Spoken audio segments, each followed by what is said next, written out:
Қайырлы күн, құрметті оқырмандар. Пияз бен су ішекті құрттан тазалайды.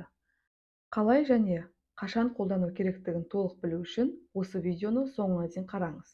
Керемет нәтижесіне 3 күнде-ақ көзіңіз жетеді. Кез келген адамның ішінде құрт болады. Оның көбеюіне жеке бастың тазалығын сақтамау, жеміс-жидектер мен көкөністерді жуып-жемеу себеп болады. Ішек құрттардан арылу үшін медицина мамандары түрлі дәрілерді ұсынады. Алайда оның орнына халықтық әдісті қолдансаңыз, нәтижесі жедел әрі пайдасы орасан болады. Бұл әдіс ішекті құрттан ғана емес, шлактан, уыттан, зиянды заттардан да тазалайды. Егер ішек құрттардан тазарса, ағзаның саулығы жақсарады, жалпы қан айналым реттеледі, әрі тері тазарады. Ішекте құрттың бар жоғын нәжіс сараптамасы арқылы анықтауға болады. Одан бөлек, мына жағдайларда ішекте құрт бар екенін білдіреді.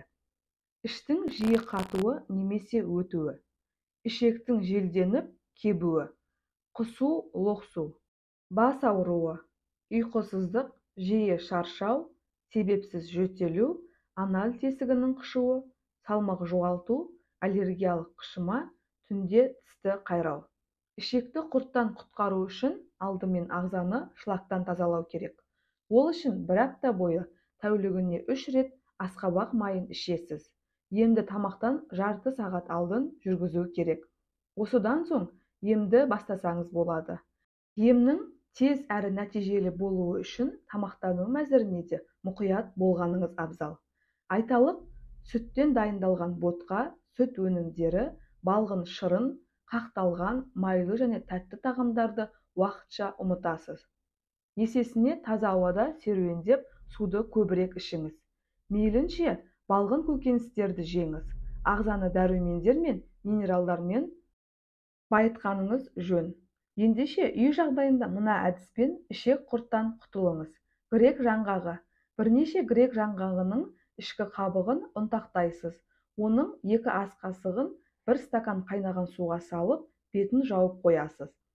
Шамамен 1 сағаттан соң дайын болған тұнбаны сүзіп алып, ересектерге жарты стакан, 4-тен 1 стакан күніне 2 рет ішу керек. Емделу мерзімі 14 күн. Бұл тұнба ішекті құрттан тазалайды. Асқазан ішек жолдарындағы ауруды емдейді, әрі зат алмасуды жақсартады. Сарымсақ. 10 дана кішкентай көлемдегі сарымсақты айранмен бірге жұтасыз. Егер сарымсақты ұсақтап жейтін болсаңыз, ол ішекке жетпейді. Асқазанда қорытылып кетеді. 1 литрлік банкіге толтырып сарымсақ саласыз, үстіне 50% спиртті құйып, қақпағын мақтап жабыңыз. Шамамен 2 аптадан соң дайын болған тұнбаны сүтке араластырып қабылдайсыз. Ол үшін 1 стакан жылы сүтке 10-15 тамшы тұнба жеткілікті. Бұл әдістің құртты түбегейлі жоятынына сенімді болыңыз. Сода. 1 шай қасық соданы 1 шыны қайнаған суға араластырасыз. Сусын салқындаған соң әр 10 минут сайын 1 шай қасықтан қабылдайсыз. Емделу ұзақтығы 7-10 тәулік. Тап осы сұйықтыққа 10 тамшы йод қосып ішсеңіз, ағзаны бүкіл улы заттардан тазартасыз. Келесі пияз. Ұсақтап туралған пиязды жарты литрлік банкіге саласыз. Толтырып, арақ құйып, қақпағын мықтап жабыңыз. Банкіні 10 күнге күн тимейтін жерге қою керек. Белгіленген күннен соң дайын болған тұнбаны сүзіп алып, 1-2 ас қасық ішесіз. Емді тамақтанудан алдын жүргізу керек. Ұсақтап туралған пиязды стаканға саласыз. Үстіне қайнаған су құйып, бетін жауып қоясыз.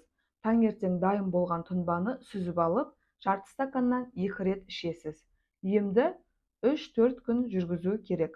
Қалампыр және жусан. Жусанды тұнба күйінде, ал қалампырды ұнтақ түрінде қолдану керек. Ол үшін 1 стакан жусан тұнбасына 1 ас қасық қалампыр ұнтағын араластырып, күніне 3 рет ішіңіз. Емді тамақтан кейін жүргізу керек. Емдік қасиеті мол тұнбаны алғашқы күні жарты граммнан, екінші күні 1 граммнан, үшінші күні 1,5 граммнан қабылдайсыз. Осы мөлшермен 10 күн бойы ем жүргізесіз. Келесі ашытылған қырыққабат. Ашытылған қырыққабаттың 100 мл сөлін тамақтан алдын ішесіз. Bir күн бойы 200 грамм ашытылған қырыққабат жеуге әдеттеніңіз. Ескеріңіз, ашытылған қырыққабатты асқазан, ішек және несеп жолдары ауыратындарға, қан қысымы жоғары жандарға жеуге болмайды. Цитрусты жемістер мен бал. Bir дана апельсинді сығып шырынын аласыз. Оған бір ас қасық бал араластырып ішесіз. Емді таңертең және кешке жүргізу керек. Бұл емді әсіресе кішкентай балаларға берсеңіз болады.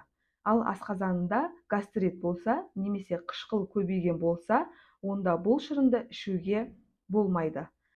Анардың қабығы. 10 грамм кептірілген қабықты ыдысқа саласыз, үстіне 1 стакан су құйып, отқа қойыңыз. 10 минуттай баяу отта қайнату керек. Белгіленген уақыттан соң тұнбаны сүзіп алып, жарты шай қасықтан күніне 3 рет ішесіз.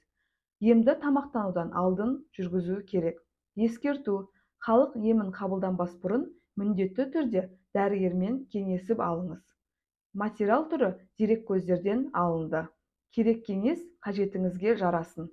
Арнаға тіркеліп, лайк басып, комментарий жазуды ұмытпаңыздар, және де қоңырауша белгісін басып қойыңыздар. Келесі видеода кездескенше. Рахмет!